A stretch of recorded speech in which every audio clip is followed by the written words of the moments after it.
Shri Gurudev iron college के students हैं, BMS first year के। आज हम आपको 9 वेग धारण में से कास व्याधि से उत्पन्न रोग और उनकी चिकित्सा बताने वाले हैं।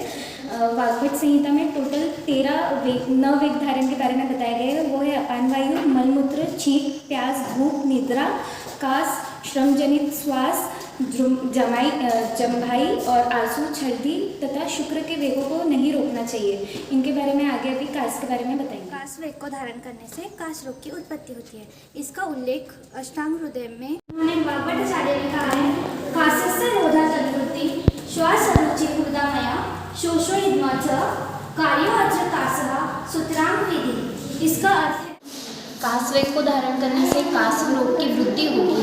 ये श्वास रोग, राजयक्षमा जिसको हम ट्यूबरक्लोसिस कहते हैं, खाने में अरुचि आदि लक्षण उत्पन्न होंगे।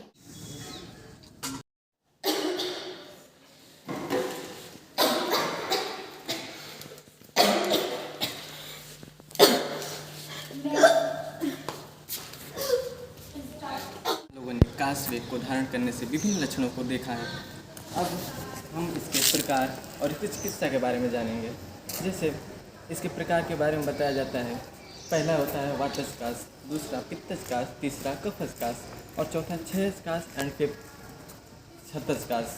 इसमें वातज, पित्तज एंड कफज कास आपका साध्य होता है, क्षयज और शतज कास आपका याप्य होता है।